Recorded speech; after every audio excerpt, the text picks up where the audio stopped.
So here we're shifting forward into the next era of the Old Testament history, known as the Exile. Is that when Esther takes place?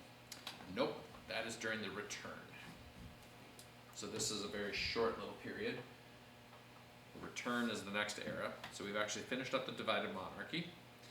And the books that are relevant to the exile are limited to Ezekiel and Daniel. And the rest of them up there, they're black still, are all the return era books. So if you want to read about the exile, the book of Ezekiel is a good one, and the book of Daniel is the other one. Otherwise, no other book really touches it. Looking forward here, today we're on the 13th, next week is Easter. We don't have class on Easter because we all have family celebrations and such. So we'll be back in 2 weeks, and we'll start into the return era, assuming we have finished the exile. And then that is just 2 weeks in time. Mother's Day is off, graduation is on the 18th, and we'll need to start thinking and discussing what activities we want to do that day, because it could be an all-day celebration if we wanted to, but if people are not available, then it can't be. But yeah, anyway, we'll discuss that and get a group chat going. A family day for graduation, if we wanted. Mm-hmm. Like we could We'll get some ideas going on do the group like a chat. potluck. Potluck sounds good. It does, doesn't it? Usually we just do pizza, but we could do potluck. I feel like potluck would be more fun than pizza. Could be. If it's an all-day thing, we could do both. But Yeah, actually, you're right. Guys, stuffed crust pizza. Special. Moving on from Yeah, you pizza, can eat because stuffed we need to crust talk about the pizza. exile. Exactly, I can. Uh-huh. So, there are actually 4 waves of exile that go on, which makes this confusing and complicated to track. And we've kind of referenced these because it takes a long time for Jerusalem to actually die. But the first wave actually happens in 607 BC. The next wave happens in 599. The third wave happens in 588, which is when Jerusalem actually falls. And then there is another wave of exiles taken in 584 when Babylon or Nebuchadnezzar happened to be in the neighborhood again. So this just takes forever to get rolling. Did that guy just live for a really long time? Nebuchadnezzar? Yeah. Yeah, he had a long reign. Yep. Okay. So 23 years just like finally sacked Jerusalem. It's kind of crazy. well, yeah, it was totally destroyed in 588, but he left people in the land and then took a few more of them in 584. So let's look at them one by one. Alright, so 607, Nebuchadnezzar is laying siege to Jerusalem, and this is when Jehoiakim is the king. And he had shifted Judah's tribute from Egypt to Babylon at this time, so he does not lose the throne. Remember, Jehoiakim is the king that was hand-selected by the king of Egypt and put on the throne after Josiah had died, and Jehoiaz was there for 3 months, and then Jehoiakim shifts over. But part of this actually triggers a little bit of or some people getting exiled, and this includes Daniel, Hananiah, Mishael, and Azariah. And those 3 guys are better known as Shadrach, Meshach, and Abednego. They're the guys that serve in Nebuchadnezzar's court. Daniel was reading Belteshazzar, right? Yep. But no one refers to him as that. Nope. Daniel's a pretty nice name. Yep. Also, he wrote it, so you know he's gonna refer to himself by his name. His Yeah. Jewish name. Yep. Yeah, that's well. So then the second exile happens in the reign of his son Jehoiakim, who surrenders to King Nebuchadnezzar. I think he's the only guy who ever followed the advice of Jeremiah the prophet, perhaps. These were the good figs that get exiled. This is when Ezekiel the prophet gets exiled to Babylon. So Daniel goes first and Ezekiel goes second. Do you think that Ezekiel and Jeremiah knew each other? Where Jeremiah's like, these are the good figs, and Ezekiel's like, yeah, you got that right, I'm a good fig. Obviously. I don't know if Ezekiel and Jeremiah knew each other. I'm not sure. I mean, it's a small world. Yeah. Big city. Yep. Maybe they like graduated in the same class or something. hard to say. So this was the exile that you wanted to go on because it was not the violent one.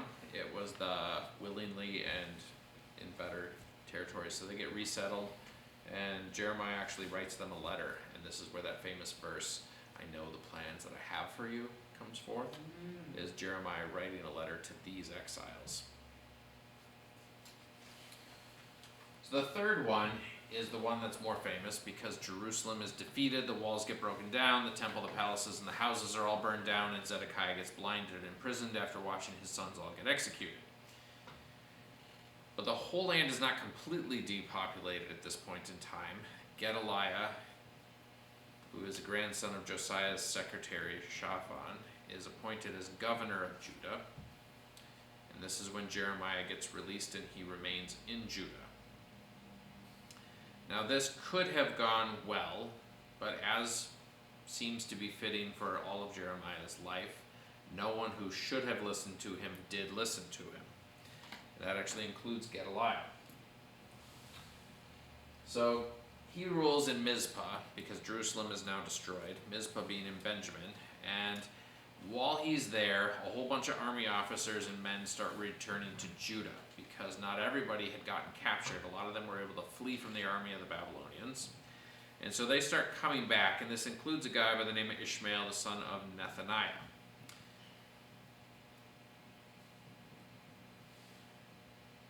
So they're returning from Moab and Ammon, Edom, all these other countries.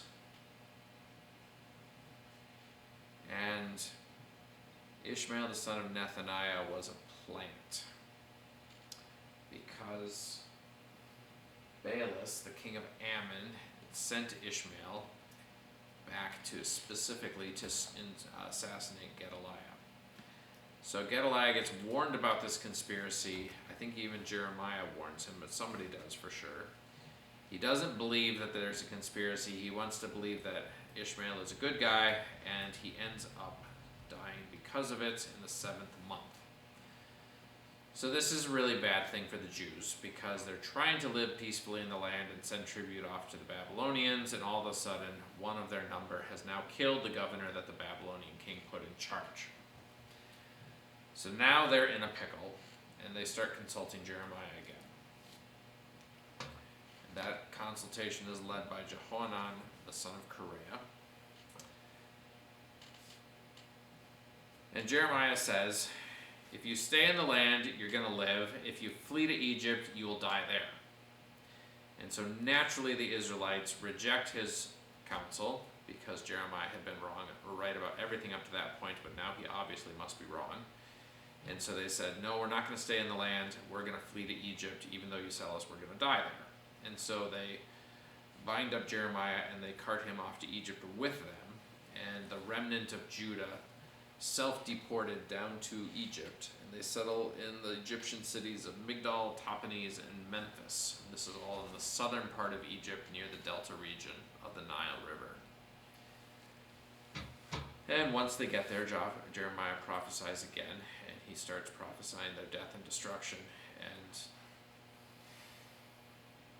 it's kind of amusing because it's like you think that you just escaped from the hand of the king of Babylon, and he's going to come and find you here. Those who escape his hand are going to die from plague, and those who escape the plague are going to die from this. And it's just, they won't escape.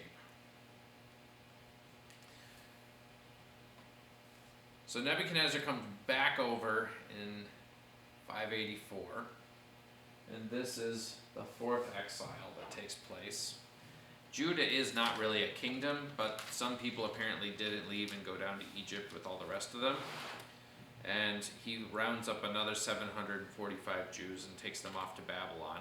This is actually when he was laying siege to the city of Tyre, and that was a famous siege, and it lasted like 30 years or something. It was a really, really long siege.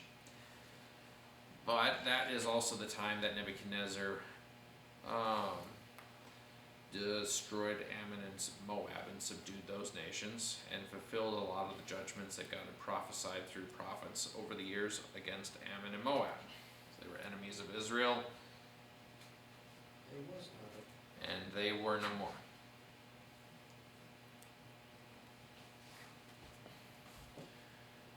So shifting over into the in Babylon perspective here,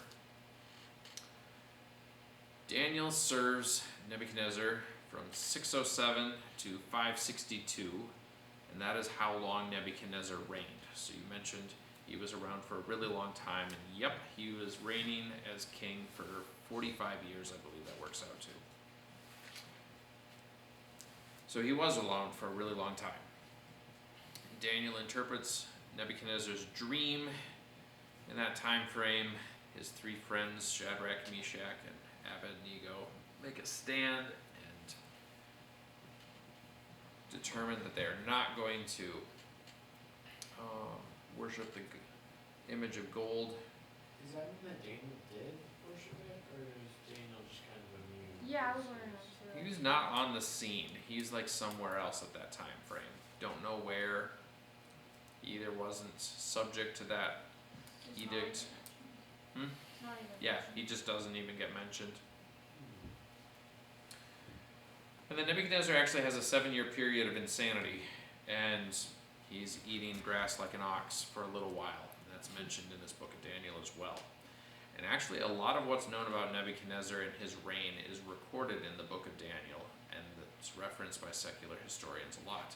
There are some other things that he did that are referenced in archaeological digs and other histories as well. He gets succeeded by his son, Evil Murdoch, which is actually a transliteration. Another way of rendering that name would be Amal Marduk, and so it's not that he was an evil person, it's just in Babylonian his name was evil. Wonder why. Yeah, I don't know what, I think it's probably named after a god, honestly. He takes the throne in 562 BC.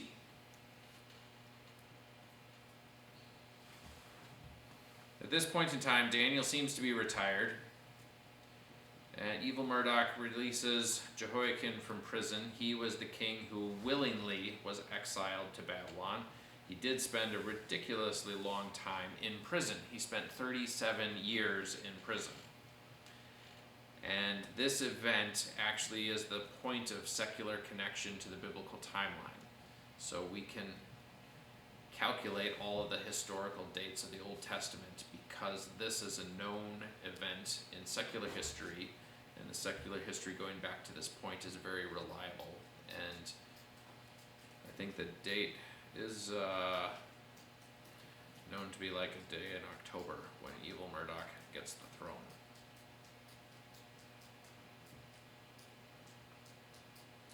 So this is actually the verse that we hinge the entire chronology of the Old Testament on. It says, in the 37th year of the exile of Jehoiakim, king of Judah, in the 12th month, on the 27th day of the month, Evil Murdoch, king of Babylon, in that year he began to reign. He graciously freed Jehoiakim, king of Judah, from prison. So that verse, even though it seems nondescript, is actually extraordinarily significant from a historical perspective because we can attach all the events of the Old Testament to that event. So, was Jehoiakim released then on the day that Evil Murdoch began to reign? Nope, it was in his first year, but it was in the 12th month on the 27th day of the month of Evil Murdoch's first year of reign. So I think he got the throne in October, and I think this is going to be in December. They may have had a calendar year starting at a different time, so it may have been a little later. You know what this name is reminding me of? Hmm. Trevor Murdoch. Mm-hmm.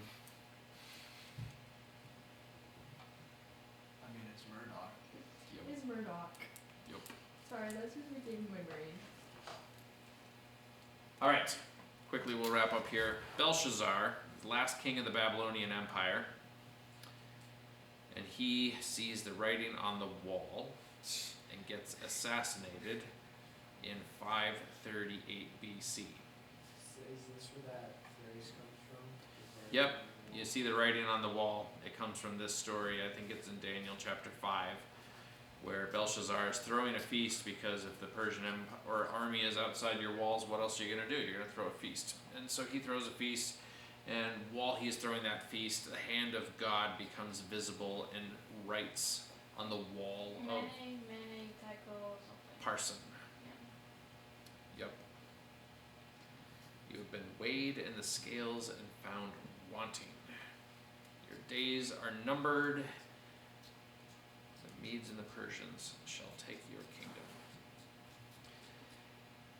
And as it so happens, the Persians under Cyrus the Great were actually entering the city unbeknownst to the Babylonians at that point in time. And this is a fascinating thing because it's actually described in Jeremiah 51 prophetically a couple generations earlier.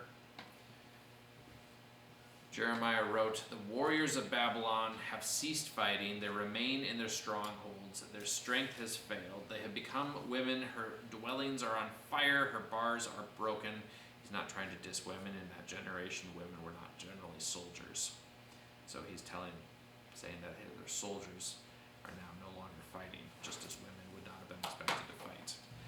But then it says, "One runner runs to meet another, and one messenger to meet another, to tell the king of Babylon that his city is taken on every side." And what happened is the Persians under Cyrus the Great rerouted the city, or rerouted the river that flows into the city. And even though the Babylonians had bars on the river entrance into the city, they had not closed that, and so when the water level dropped, the Persian army went underneath the wall through the river bed, and they infiltrated the city that way. And so they had gotten in the city, and all of a sudden everybody's like, "We're defeated, we're not going to fight." And the messengers were running from the outskirts of the city to the inside of the city to the palace, because the king didn't even know that the city had fallen. And that's what Jeremiah is prophesying. Because it was such a big city. Yep. And we will pause there. See what kind of fun things we can do when we don't have our phones.